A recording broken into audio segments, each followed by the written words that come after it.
Praise the Lord. A very good morning to all. I just want to read a verse from the Bible, Gospel of Matthew, chapter 4, verse 20.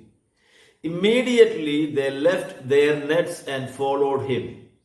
Dear friends, Jesus called them and they obeyed the call and followed Jesus. Prolonged fasting and prayer made things much easier for Jesus. And let me remind you, do not hesitate to examine whether the realization that the power of fasting and prayer is not over yet today, which is diminishing in us.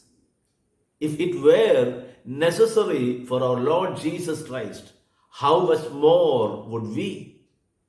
Let us return to the past spiritual experiences. Let us pray that He may restore us. May we come closer to Jesus. And I'm sure Jesus will help us in doing this. God bless you.